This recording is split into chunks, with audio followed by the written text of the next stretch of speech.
First contact. The war had raged for 17 years across 3 spiral arms of the galaxy. The Zeltari Alliance, once proud and mighty, now clung to their remaining territories with dwindling resources and fading hope. Their ancient enemy, the Crux Imperium, pushed forward relentlessly, consuming world after world in their path of conquest. Grand Admiral Kizatur stood before the tactical display, her crystalline skin reflecting the grim red markers of lost territories. 17 years of strategic brilliance had only delayed the inevitable. The Zeltari, for all their advanced technology and thousand-year history of space exploration, were losing. Another system gone.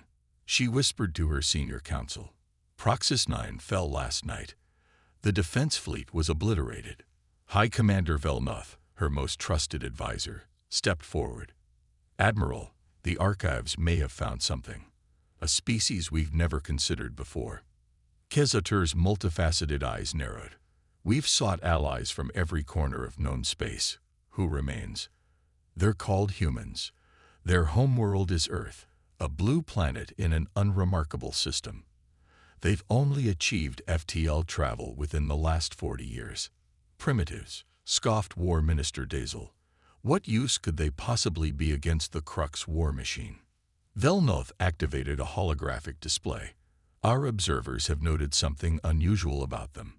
They're unpredictable. Their military history defies conventional doctrine. They've repeatedly overcome superior forces through what can only be described as creative chaos. Kizatur studied the display of the small blue world. Send an envoy. At this point, we have little left to lose. Commander Elena Reyes had seen her share of strange things since joining Earth's Interstellar Defense Force, but nothing had prepared her for the crystalline being standing in the United Earth government's diplomatic chamber. You want us to fight in your war? She asked, trying to keep the disbelief from her voice. Grand Envoy Texlir of the Zeltari inclined his head, light refracting through his translucent form. We recognize that humans are new to the galactic community, Commander Reyes, but our intelligence suggests your species possesses unique tactical perspectives. Elena crossed her arms. That's a polite way of saying you think we're unpredictable savages. Not savages, Texler corrected quickly. Innovative. The Crux have dominated through methodical precision and overwhelming force. Their tactics have remained unchanged for centuries because they've never needed to adapt. Your people have a history of adaptation that fascinates us. Admiral Santiago, Earth's senior military representative, leaned forward. What exactly are you proposing? A joint strike force, the envoy replied. Your ships, your commanders working alongside our most advanced technology. We would provide the resources. You would provide the tactical leadership. Elena fought to keep her expression neutral. Earth had only recently established its first extrasolar colonies. Their fleet consisted of barely 300 vessels, most of them retrofitted exploration ships. The Zeltari controlled thousands of worlds, or had before the war began to consume them. Why now? She asked. Because we are losing, Commander, Texler said simply. And when the Crux finish with us, they will eventually find Earth. Your isolation will not protect you forever. 3 weeks later, Commander Elena Reyes stood on the bridge of the EDF Stormbreaker, a recently commissioned Earth heavy cruiser now integrated with Zeltari technology. Beside her stood Sub-Commander Nexel, her Zeltari liaison officer. The Crux outpost at Cygnus Echo is heavily fortified, Nexel explained, displaying the tactical readout. Their standard defensive configuration includes overlapping energy fields and automated response platforms. Traditional approaches have proven unsuccessful. Helena studied the display, then smiled. Well then, we won't use traditional approaches. The Zeltari looked perplexed. I don't understand. Your people attack in formation, correct? Coordinated wave strategies. Of course. It maximizes shield coverage and optimizes firing solutions. Elena nodded. And that's exactly what the Crux expect. They've had centuries to perfect their countermeasures. She manipulated the tactical display. We're going to attack like humans. The Crux Commander Drozek was monitoring the defense grid when the alarm sounded. Zelteri attack formation approaching, his second reported. Deploying standard countermeasures. Drozek nodded with satisfaction. The Zelteri were becoming predictable in their desperation. Their attack patterns hadn't changed in years. Then something unusual happened. The Zelteri formation suddenly scattered. Ships broke in every direction, abandoning their carefully coordinated approach. What are they doing? Drozek demanded. This makes no tactical sense. Before his officer could respond, 3 ships accelerated directly toward the station at suicidal speeds. The defense grid automatically targeted them, but instead of veering away, they continued their approach. They're ramming the shield generators, his second shouted. Impossible. Drozek growled. No Zelteri commander would sacrifice ships so recklessly. The impacts came seconds later, but they weren't impacts at all. At the last possible moment, the 3 ships ejected what appeared to be primitive nuclear devices, then executed high-G maneuvers that would have killed any Zelteri crew. The nuclear devices detonated against the shield generators, creating localized electromagnetic pulses that temporarily disrupted the defensive grid. Through the gaps came the rest of the attacking fleet, firing not in the precise, measured salvos characteristic of Zelteri tactics, but in seemingly random, chaotic patterns that overwhelmed the automated targeting systems. These aren't Zelteri tactics. Drozek realized too late. Who are we fighting? Back on the Stormbreaker, Elena watched as the Crux outpost's defenses crumbled under the unpredictable assault. Status report, she ordered. Shield penetration successful, her tactical officer reported. The Zelteri cruisers are proceeding with the second phase. Their commanders are adapting well to our tactics, Elena noted with approval. Beside her, Sub-Commander Nexel looked both disturbed and fascinated. I've never seen such disregard for formation, the Zelteri said. It shouldn't work. But it does, Elena replied. That's the point. Your people have been fighting the Crux for so long. You've both fallen into patterns. You've been playing the same game with the same rules. We're changing the game. The tactical display updated as the Crux outpost's main reactor went offline. Surrender signals began broadcasting seconds later. Victory confirmed, the communications officer announced. The outpost commander is requesting terms. A cheer went up across the bridge. The human crew members, at least. The Zelteri officers remained composed, though Elena could see the disbelief in their faceted eyes. This is just the beginning, she told Nexel. One outpost doesn't win a war. No, the Zelteri agreed. But it's been 7 years since we've taken any Crux installation intact. He hesitated. Commander Reyes, I must ask, those nuclear devices, they were remarkably primitive technology. Elena smiled. Sometimes the old ways work best. The Crux defenses were calibrated to detect and neutralize your advanced weaponry. They weren't looking for technology that predates their civilization. Fascinating, Nexel said, using obsolescence as an advantage.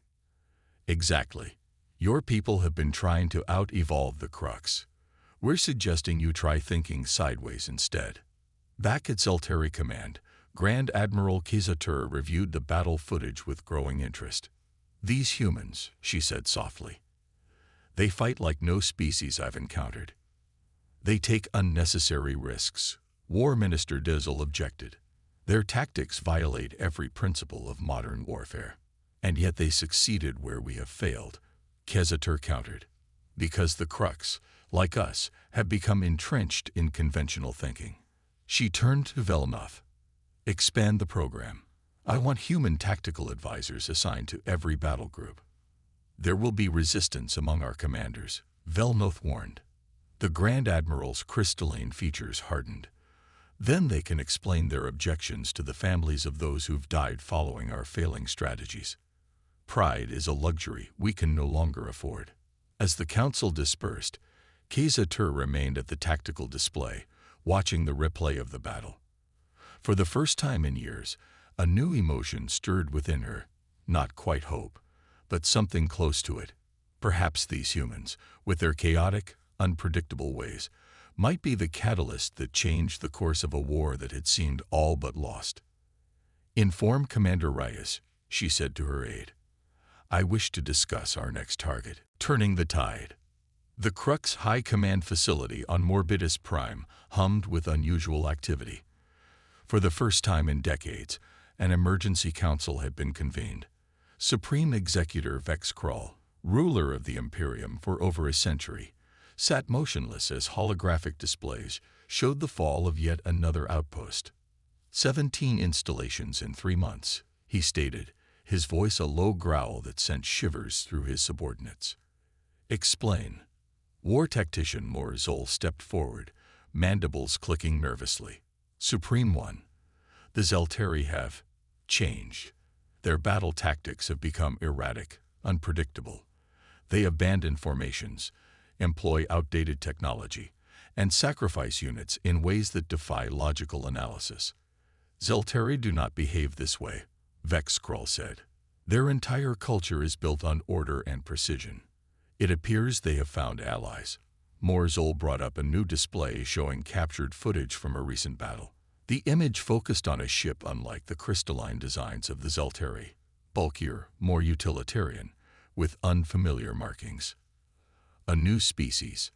Vex Krull leaned forward, compound eyes narrowing. "Identify." "They call themselves humans. Their world was outside our expansion trajectory, a primitive planet we had not considered worthy of immediate conquest." The Supreme Executor processed this information. "And these humans are responsible for the tactical shift. Our analysis suggests they are providing strategic leadership while the Zelteri supply advanced technology. It is an effective combination." Vex Krull's mandibles clicked once, decisively. "Adapt our defenses. Study their patterns. Every species has predictable behaviors once properly analyzed." "We are trying, Supreme One, but that is the problem. They don't seem to have patterns. Each attack is different from the last." For the first time in his long reign, Vex Krull felt something unfamiliar: concern. Grand Admiral Kiza Tur and Commander Elena Reyes stood before the holographic display of Crux Space, surrounded by a mixed council of Zelteri and human officers. The atmosphere had changed dramatically in the 3 months since the first joint operation. Where once there had been skepticism and tension, now there was a cautious respect. "The momentum is with us," Kiza Tur acknowledged. 17 successful operations. The Crux are on the defensive for the first time in this war. Elena nodded but kept her expression serious. "They're adapting, though. Each victory gets harder. They're studying our tactics, trying to find patterns." "Then we change the patterns," Sub-Commander Nexel suggested. He had become one of the strongest advocates for the human approach, much to the dismay of Zelteri traditionalists. "Exactly," Elena agreed. "But we need to do more than just win skirmishes. We need a decisive victory that will break their will to continue this war." The Admiral's crystalline features reflected the light from the display. "What do you propose, Commander?" Elena reached forward and manipulated the hologram, zooming in on a massive structure orbiting a gas giant. "This is the Crux command nexus for this sector. Our intelligence suggests their Supreme Executor occasionally visits to oversee operations." A murmur ran through the assembled officers. Even Kiza Tur looked shocked. "That installation has defenses beyond anything we've faced," War Minister Dizel objected. 5 previous attempts to even approach it have ended in total loss of our forces. "Because they were expecting those attacks," Elena countered. "They were prepared for Zelteri tactics. We'll give them something different." She outlined her plan: a bold, complex operation involving diversionary attacks, electromagnetic countermeasures, and a small strike team that would infiltrate the station itself. As she spoke, the Zelteri officers' expressions shifted from shock to disbelief to reluctant consideration. "This plan violates every principle of strategic engagement," Dizel finally said when she finished. It places our most valuable assets at extreme risk and relies heavily on variables we cannot control. Yes, Alina agreed simply. That's why it will work. The Crux believe they understand how we think, both Zeltari and human now. They're expecting us to be unpredictable in predictable ways.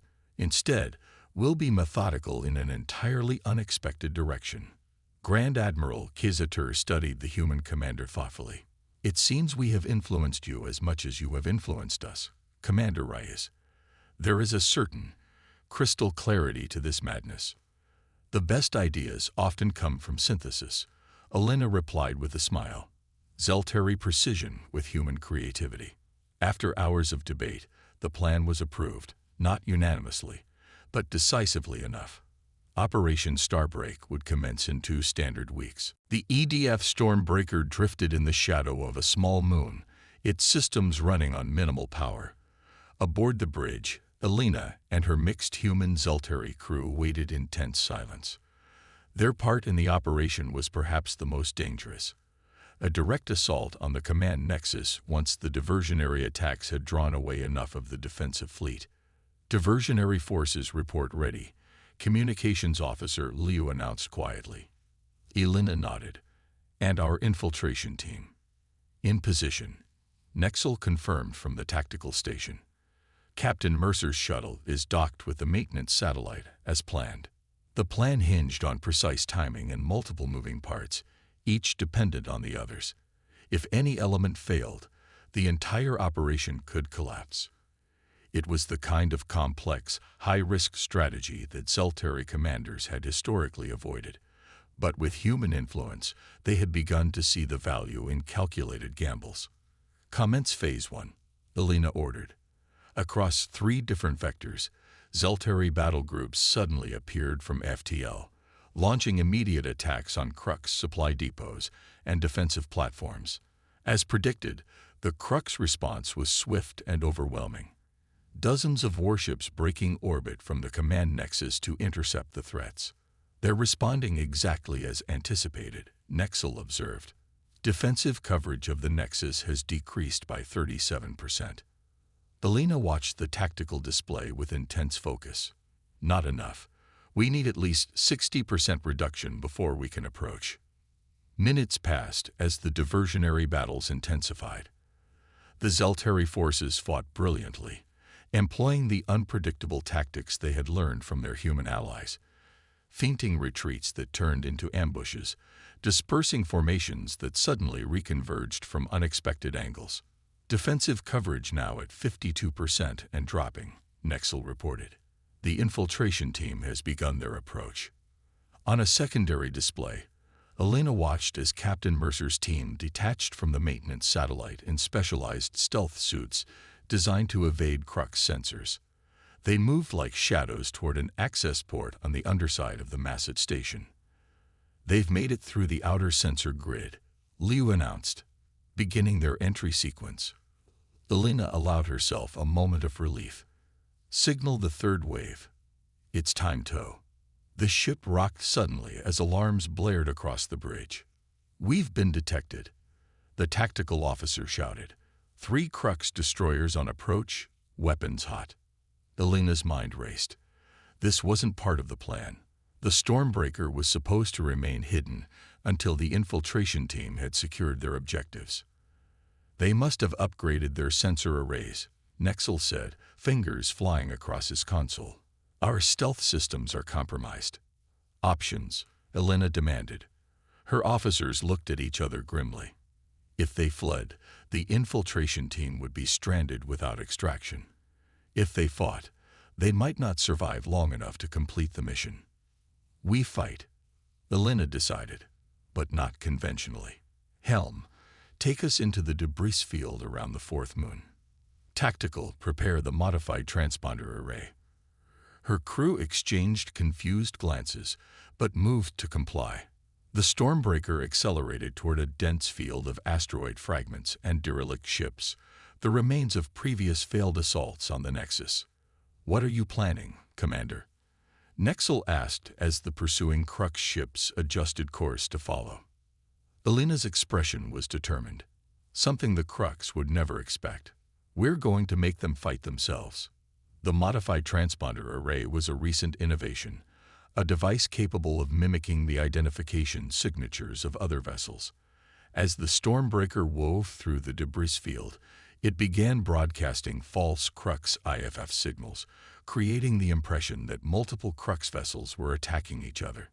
Their command structure is hierarchical and rigid, Elena explained as confusion erupted among the pursuing ships. They won't fire on their own vessels without direct confirmation from higher authority. The tactic bought them precious minutes, enough time for Captain Mercer's team to reach the central control hub of the Nexus. From there, they executed the next phase of the plan, uploading a virus into the station's defense network that turned its automated systems against the remaining Crux ships. Infiltration team reports success, Liu announced, unable to keep the excitement from his voice. They've secured the command center and disabled the primary defenses. The main display lit up as the massive defensive arrays of the Nexus suddenly powered down. Throughout the system, Crux vessels found themselves targeted by the very stations they had been defending. Signal the main fleet, Elena ordered. All units converge on the Nexus. The window won't stay open long. The next hours passed in a blur of coordinated attacks as the combined Zeltari-human fleet pressed their advantage. With the command Nexus compromised and their defensive networks in disarray, the Crux forces fell into disorganization, something they had not experienced in centuries of warfare. When Supreme Executor Vexkrell's personal transport emerged from FTL amid the chaos, it found not the orderly defense it expected, but a theater of destruction with its forces in retreat. Incoming transmission from the Nexus, Liu reported. It's Captain Mercer. The view screen activated to show Mercer's face, streaked with blood but grinning fiercely. Behind him stood several Zeltari commandos and a bound figure that Elena recognized from intelligence briefings. Vexkrell himself. Command center secure, Mercer reported. And we've got a special guest who'd like to discuss terms of surrender. 3 weeks later, Elena stood beside Grand Admiral Kizatur in the Great Hall of the Zeltari homeworld. The peace treaty with the Crux Imperium had been signed the previous day. Not a total surrender, but terms heavily favorable to the Alliance and including recognition of all disputed territories. You have accomplished in months what we could not achieve in 17 years, the Admiral said, her crystalline form shimmering in the light of the hall's ceremonial flames. The Alliance owes humanity a debt we can never fully repay. Elena shook her head. We worked together. Neither of us could have done this alone. Your technology with our tactical approach, synthesis, like I said. Indeed. Kizatur turned to face her directly.